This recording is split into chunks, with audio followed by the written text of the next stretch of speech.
July 1863. The sun burned white over the Pennsylvania fields, pressing down on the gray ranks that stretched across the open ridges west of Gettysburg. Heat shimmered off canteens and bayonets. The air stank of gunpowder and churned earth. From his position on Seminary Ridge, General Robert E. Lee watched through field glasses as the smoke lifted from the Union line. A low blue wall of men and cannon nearly a mile away. Between them lay open ground, fences, farm fields, and 50 minutes of death waiting to happen. Behind Lee, 12,000 Confederate soldiers stood ready in 3 long divisions: Virginians, North Carolinians, Mississippians, boys who had marched from every corner of the South to stand under his command. The order had gone out that morning. They were to advance straight across that field and break the Union center. No flanking maneuver. No surprise. A frontal assault against an entrenched army bristling with artillery.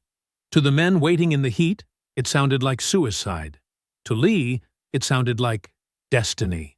He believed, with the conviction of faith, that one last blow, delivered with courage and precision, could end the war. "The enemy is there," he told his officers, pointing toward the Union line, "and I am going to strike him." What followed became the most iconic and catastrophic assault in American military history.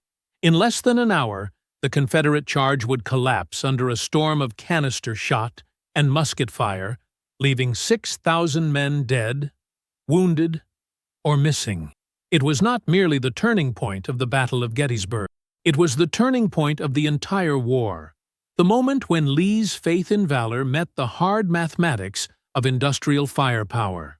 For 3 years, Robert E. Lee had led with audacity, believing courage could outfight machinery and spirit could overcome mass.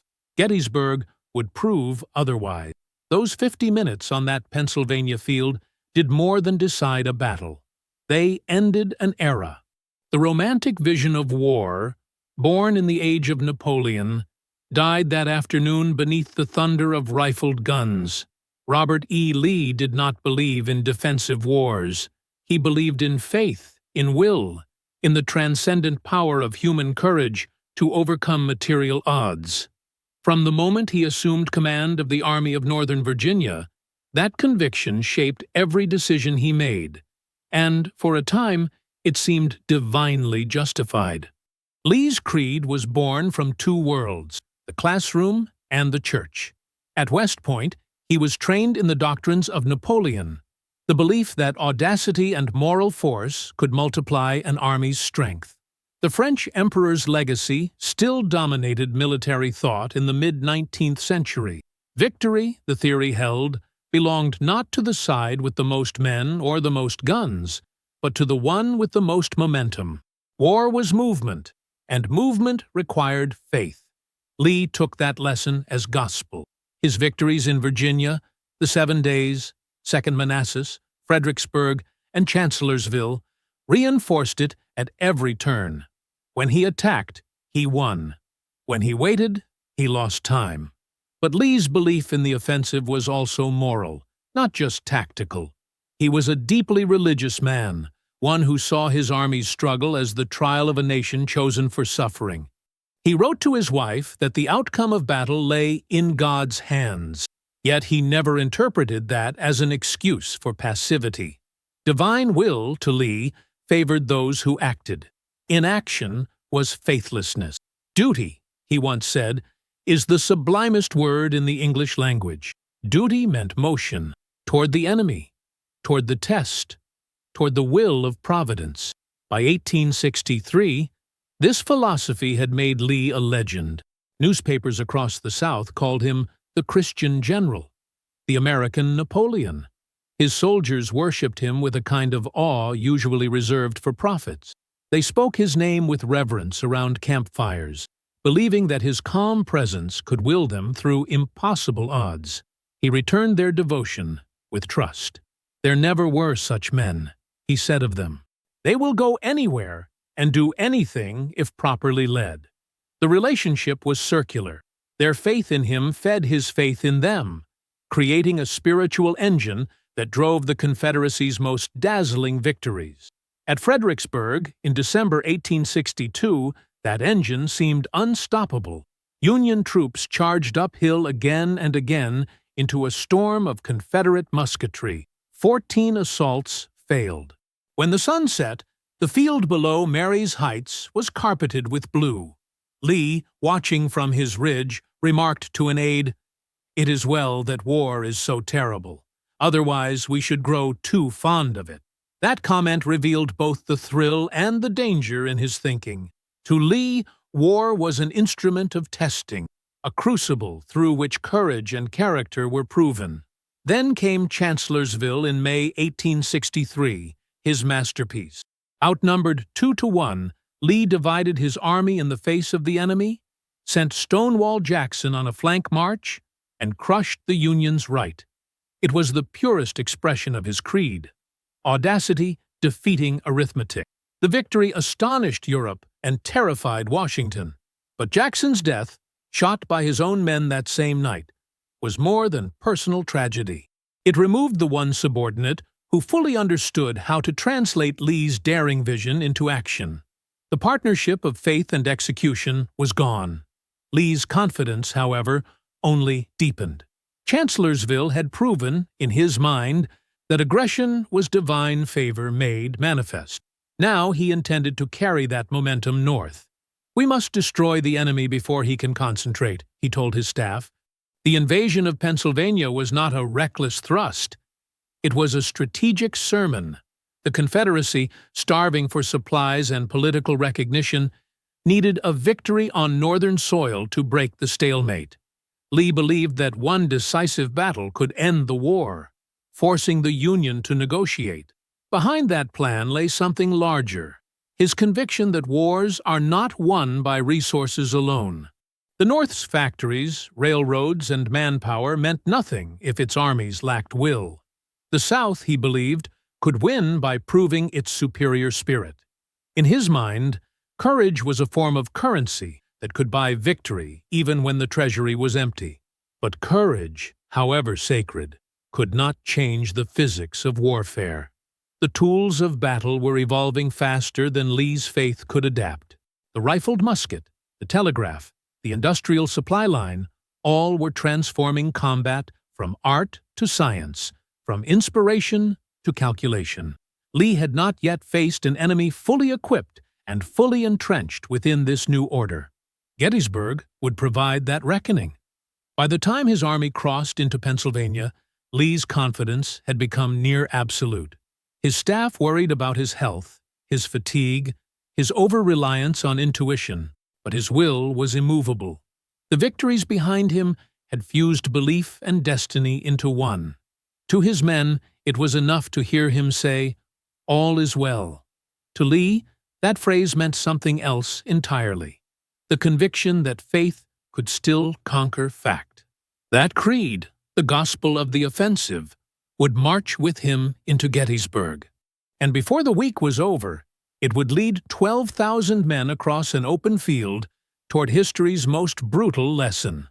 The American Civil War was not just a clash of armies. It was a collision between two civilizations built on opposite foundations. One ran on iron, industry, and railroads. The other ran on faith, courage, and cotton. When Robert E. Lee crossed into Pennsylvania in the summer of 1863, he was not merely leading soldiers north, he was leading an agrarian society into an industrial storm it could not hope to match. The numbers alone told the story. The Union produced 97% of the nation's firearms, 96% of its railroad equipment, and more than 90% of its iron.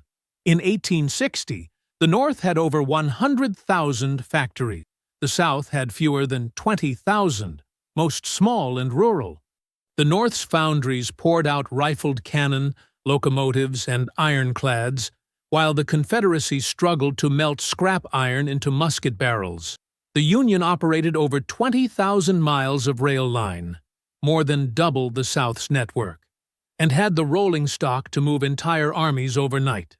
The Confederacy, by contrast, fought a war of starvation and improvisation where soldiers went barefoot and ammunition wagons broke down for lack of spare parts.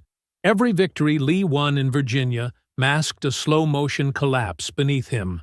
Confederate depots emptied. Horses died faster than they could be replaced.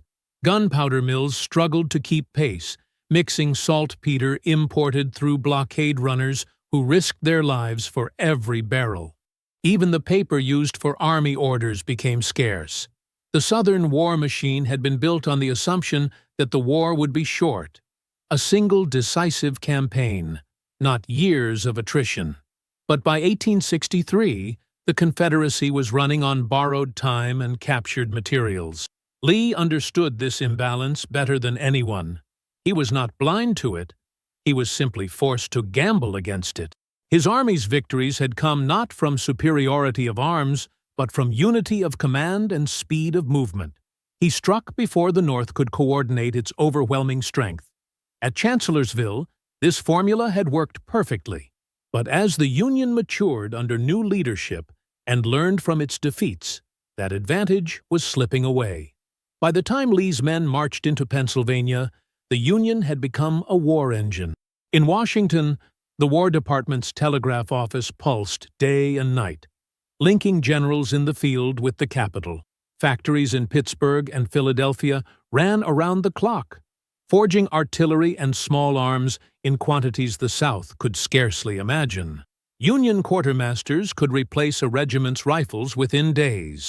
Lee's men still fought with weapons captured months earlier.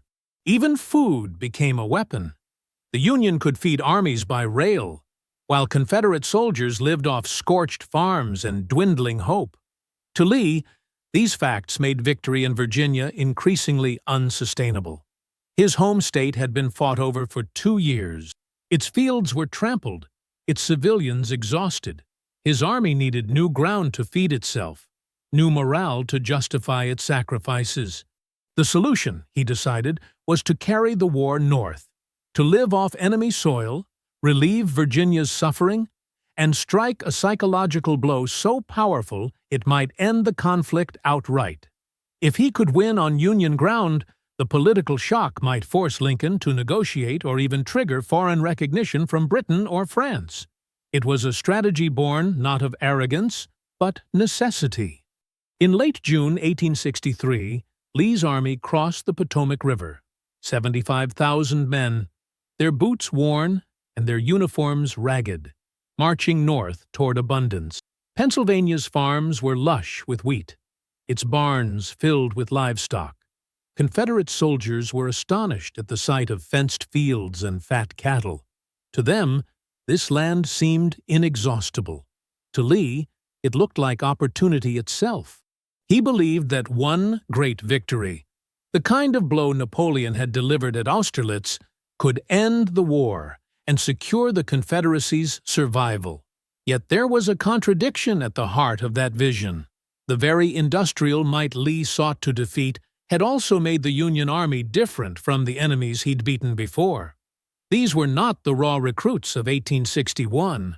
They were now part of a system, an industrial organism fed by factories, coordinated by telegraph, and supplied by rail. The North could absorb disaster and rebuild within weeks. The South could not. Lee's confidence, though immense, carried a tragic flaw. He measured war in terms of human spirit, not industrial capacity. The North measured it in tons, miles, and output per man-hour. The two equations could not coexist.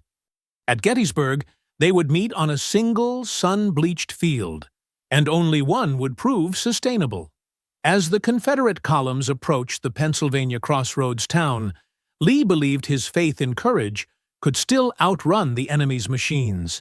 He was, in a sense, marching backward through time, leading a 19th-century army into the 20th century's kind of war. The men behind him carried rifles, but their commander carried an older weapon, conviction.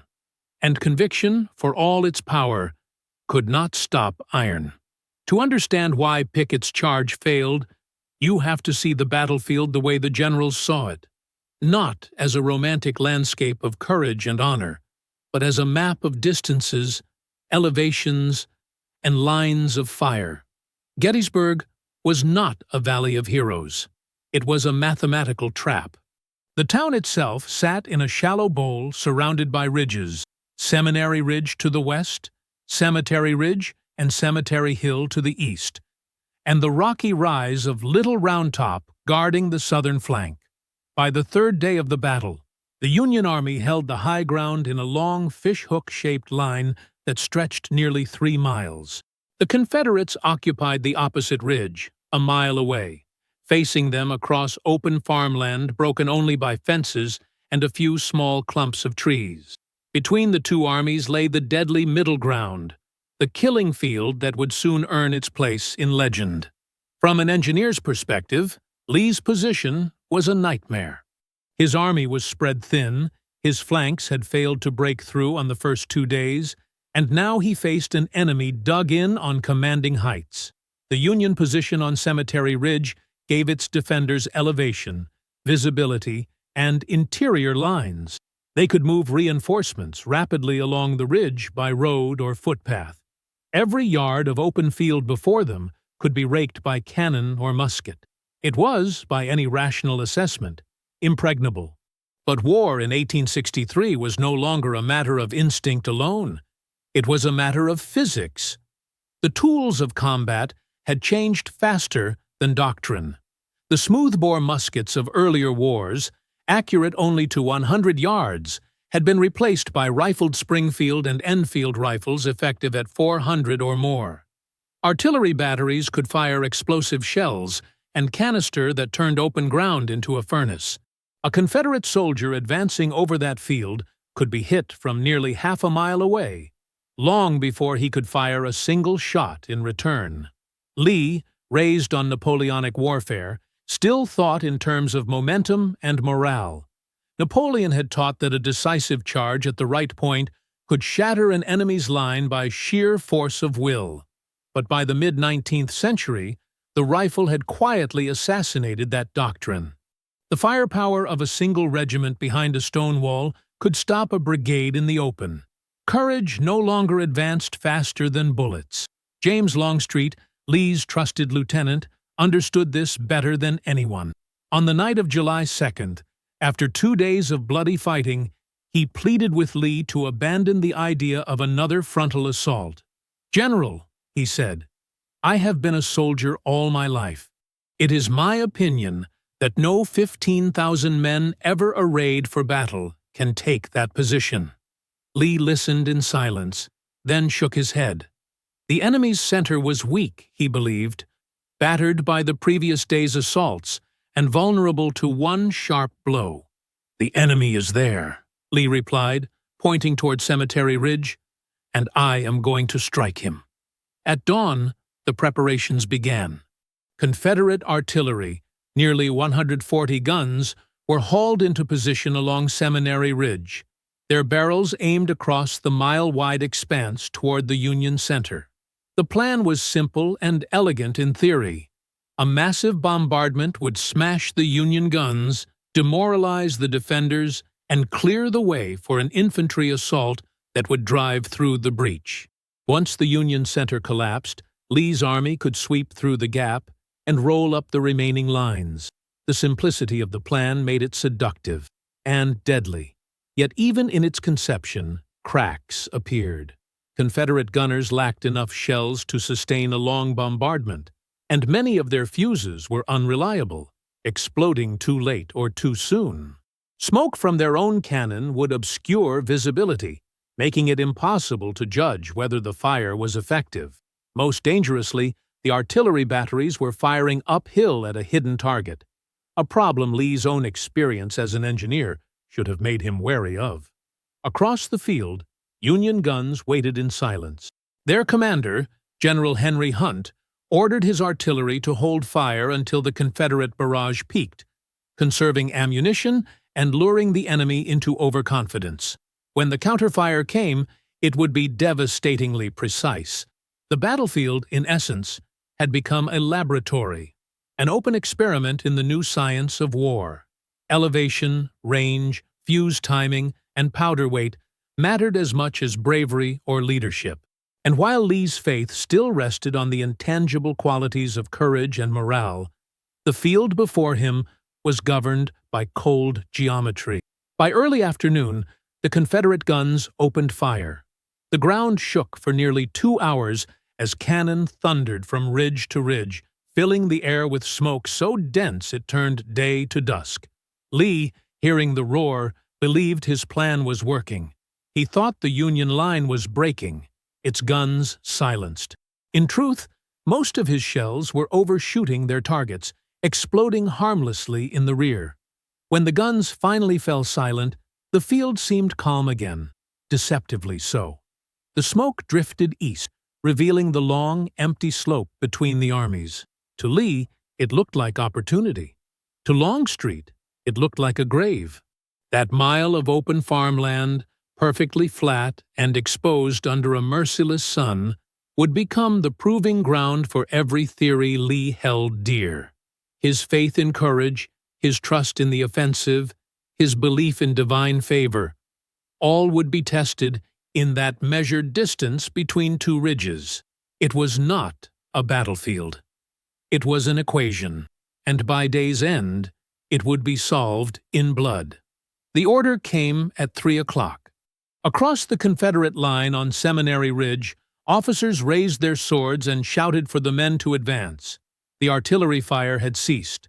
The smoke drifted east in a white haze that shimmered over the heat of the open fields. For a brief moment, everything was silent. Then 12,000 gray-clad soldiers stepped forward in unison, a single wave rolling into history. They advanced in perfect formation, shoulder to shoulder, their bayonets glinting like 1,000 mirrors under the July sun. The air trembled with the sound of drums and the crunch of boots through trampled wheat. General George Pickett's division led the center, Virginians who still believed they could win the war that day. Behind them, Pettigrew's North Carolinians and Trimble's men from Mississippi and Alabama dressed their lines with military precision, aligning their colors as if on parade. To the watching generals, it was a magnificent sight, the very image of discipline and courage. But to the Union troops on Cemetery Ridge, it looked like a gift from heaven. 12,000 targets marching straight into their guns. The first Union cannon opened fire less than 2 minutes into the advance. The ground erupted in geysers of dirt and flame as shells screamed overhead and exploded among the ranks. Men vanished mid-stride. Entire companies were torn apart. Still, the line held steady, closing the gaps, stepping over the fallen, pressing forward with grim resolve. It was grand, terrible, magnificent, one Union artilleryman later wrote, like the waves of the sea sweeping upon a rock. At 400 yards, the Union gunners switched to canister, iron balls packed into shells that turned each cannon into a giant shotgun. Every blast shredded holes through the gray formations. The survivors marched on through smoke and screams, their flags tattered, their ranks thinning with every step. Horses lay kicking in the dust. Officers rode behind their men, shouting encouragement, their voices drowned by the roar of the guns. Halfway across the field, the Confederate line reached the Emmitsburg Road, a split rail fence that became a deadly obstacle. As the men climbed over it, Union artillery from both flanks found their range. Shells came in from the left and right, converging on the field like scissors closing. Men fell as if mown down by the wind, one witness recalled. Blood darkened the dust. Muskets slipped from hands slick with sweat and powder. The forward momentum began to falter, but some kept going.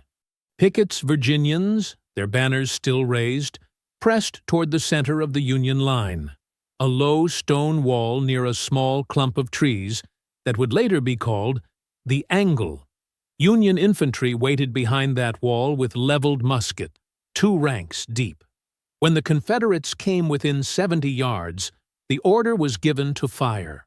The volley ripped through them like a scythe, yet still they came, bayonets fixed, closing the distance under a storm of lead. For a few impossible minutes, the Confederate wave actually broke the Union line. Men in gray swarmed over the wall, firing and stabbing in desperate hand-to-hand combat. Smoke and powder made the air thick and choking. One Union officer described it as a tornado of fire and steel. General Lewis Armistead, hat raised high on his sword, led his men into the breach, shouting for them to take the guns. He reached the Union battery, laid his hand on a cannon, and fell with 2 bullets in his chest.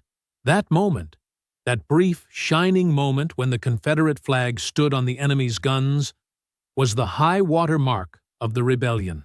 Then it broke. Union reinforcements surged in from both flanks. The blue line closed like a vice. What had been a charge became a retreat. First slow, then chaotic, then panicked. The men who had marched so proudly now stumbled back through the same open field, hunted by artillery and musketry. The wounded crawled, dragged, and clung to the earth as shells burst around them. Flags were dropped. Officers tried to rally what was left, but the formations had dissolved into fragments.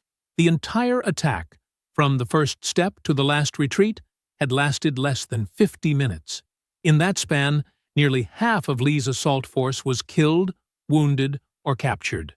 The field between the ridges was now a wasteland of smoke and silence, littered with broken muskets, torn flags, and the bodies of men who had believed faith could conquer firepower. On Seminary Ridge, General Lee watched through his glass as the survivors straggled back. His face was expressionless. He turned to his aide and said quietly, "It is my fault." Then he rode forward to meet the remnants of Pickett's division. Men staggering, bleeding, some without weapons, some sobbing openly. Lee removed his hat as they passed. "It is all my fault," he told them again. "You have done all that men could do." No one answered. They simply kept walking, heads down, past the man they still called Marse Robert. The faith that had carried them across that field was gone, scattered among the dead. In less than an hour, the Army of Northern Virginia had lost not just a battle, but the illusion that courage alone could command the modern world. 50 minutes. That was all it took for the age of valor to end. The night after Pickett's charge, the heavens opened. Rain lashed the Pennsylvania fields, turning the roads to rivers of mud and washing the blood into the earth. The lightning flickered over a scene of ruin, wagons creaking under the weight of the wounded, horses collapsing in the mire, and exhausted men stumbling south through the dark. The Army of Northern Virginia, once the pride of the Confederacy, was in retreat.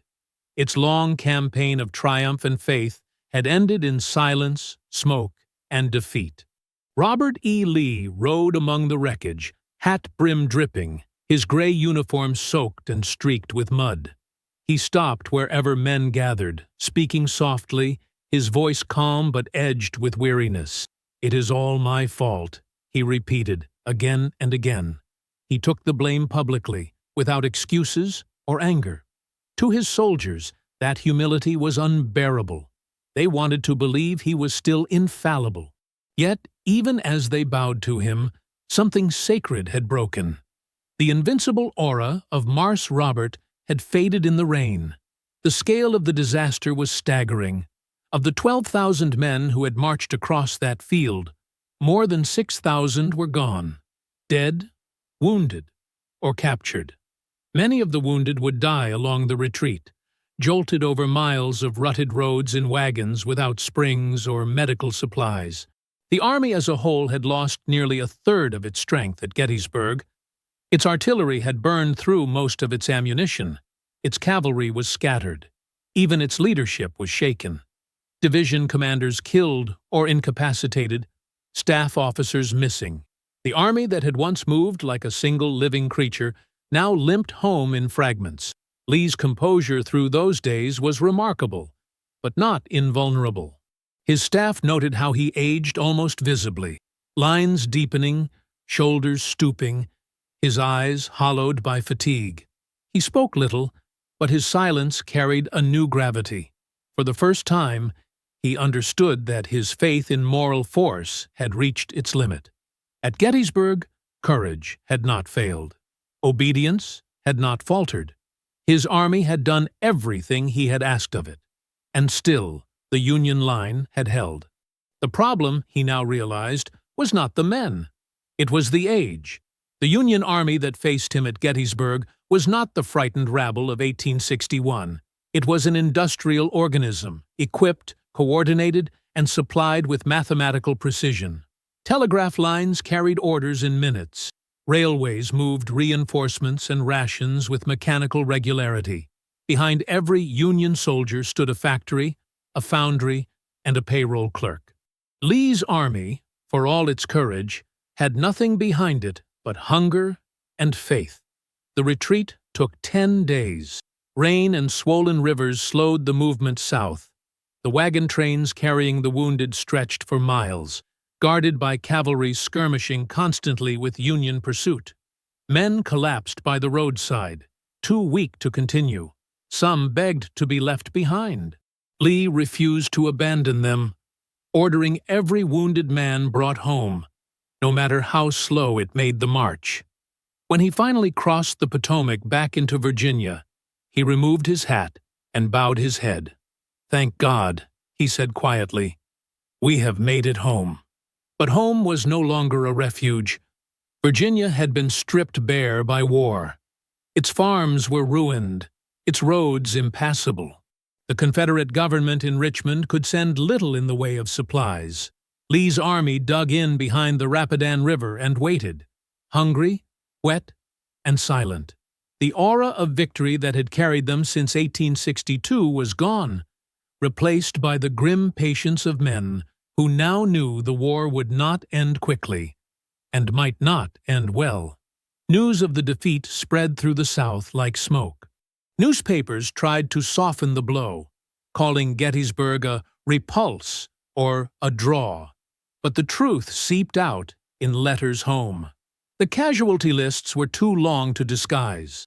Mothers and wives learned their sons' names among the dead, written in columns that filled entire pages. Confederate morale, already brittle under blockade and inflation, began to crack. Lee, in his official report, described the campaign with restraint. The result of this campaign shows that our army cannot be expected to perform miracles, he wrote. It must depend for success upon its discipline, valor, and devotion. He offered no excuses, no bitterness, but beneath that calm tone lay an unspoken realization. The war had changed, and he could no longer shape it by force of will. When he returned to headquarters, his men greeted him with cheers that sounded more like consolation than triumph. They still loved him, but their faith had turned to endurance. One officer wrote, "We follow him now not because we believe he cannot fail, but because we know he will not abandon us." The legend of Lee, the flawless strategist, the man of destiny, had died on that field at Gettysburg. In its place stood something more human and more tragic. A commander who had glimpsed the limits of heroism. The rain that washed over his retreat did more than cleanse the field of blood. It baptized the Confederacy into the long, slow death of its own illusion. The march south was not just a withdrawal from Pennsylvania. It was the beginning of the Confederacy's long retreat from glory. In the decades that followed Gettysburg, Southerners would tell and retell the story of Pickett's charge as if it were a poem, not a disaster. They spoke of bravery, not blood. They painted the scene in hues of gallantry, of banners fluttering and men marching as if to a parade. The very failure that shattered the Confederacy became, through the alchemy of memory, its most cherished myth. Yet beneath that myth lay the truth. On July 3, 1863, the 19th century died on the field of Gettysburg. Pickett's charge was the last great act of faith in an old idea. That courage could conquer firepower, that willpower could bend the arc of war. Lee had believed it.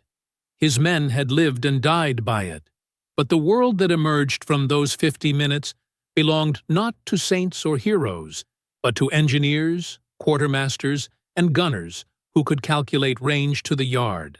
Gettysburg was not only a Confederate defeat, it was a turning point in civilization itself, the moment when industrial logic overtook human valor as the engine of victory. The Union Army left the field with scars of its own, but also with a new kind of confidence, the sober understanding that organization and firepower, not inspiration, would decide the future. Within a year, under generals like Grant and Sherman, the Union would wage a war not of glory but of annihilation, total war. Railways became arteries of movement, factories became arsenals, and soldiers became components in a vast machine designed not merely to defeat an army, but to crush a society's capacity to fight. Lee's army, for all its discipline, could not fight that kind of war. The Confederacy had built its house on courage, but courage could not compete with industry. Yet even in defeat, the South built monuments to Lee, to Pickett, to the lost cause. They turned the failure into sanctity. Statues rose across courthouse lawns and town squares, bronze soldiers frozen mid-stride, flags forever advancing. Writers romanticized Gettysburg as a tragedy of noble men overwhelmed by numbers, not by progress. In that transformation, the South preserved a vision of purity, a world where valor still mattered, even if it could no longer win. Historians would later call this transformation the birth of modern war. But for the men who survived it, it was something more personal, the loss of faith itself. The veterans who trudged home from Gettysburg carried in their minds the ghost of that field, the sound of shells tearing the sky, the weight of friends left behind, the realization that courage, however fierce, was mortal.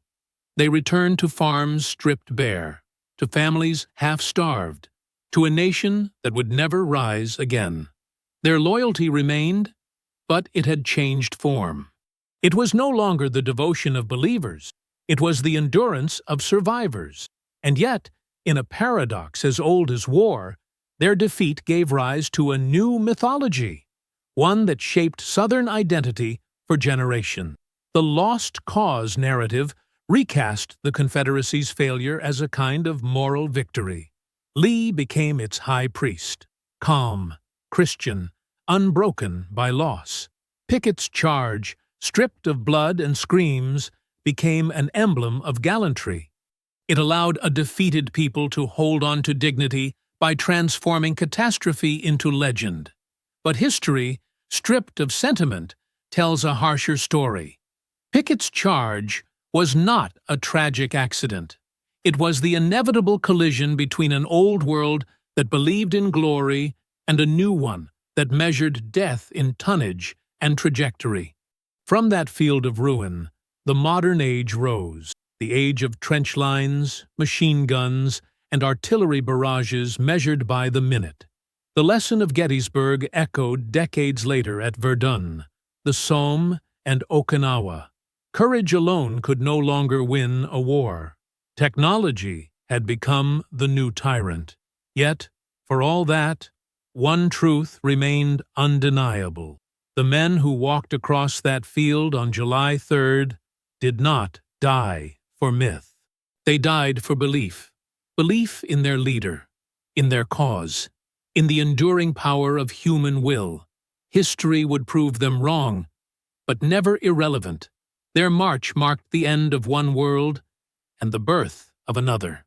When the smoke finally cleared over Gettysburg, the field lay silent, an ocean of grass scattered with broken muskets, torn flags, and the still forms of men who had followed faith into fire. The sun sank red behind Seminary Ridge, casting long shadows over the fallen. The age of romantic war had ended there, in that heat and silence. And though the years would turn that charge into legend, the truth remained in the earth beneath those fields, that no amount of courage could hold back the iron tide of the modern world. Pickett's charge was the Confederacy's finest hour, and its funeral.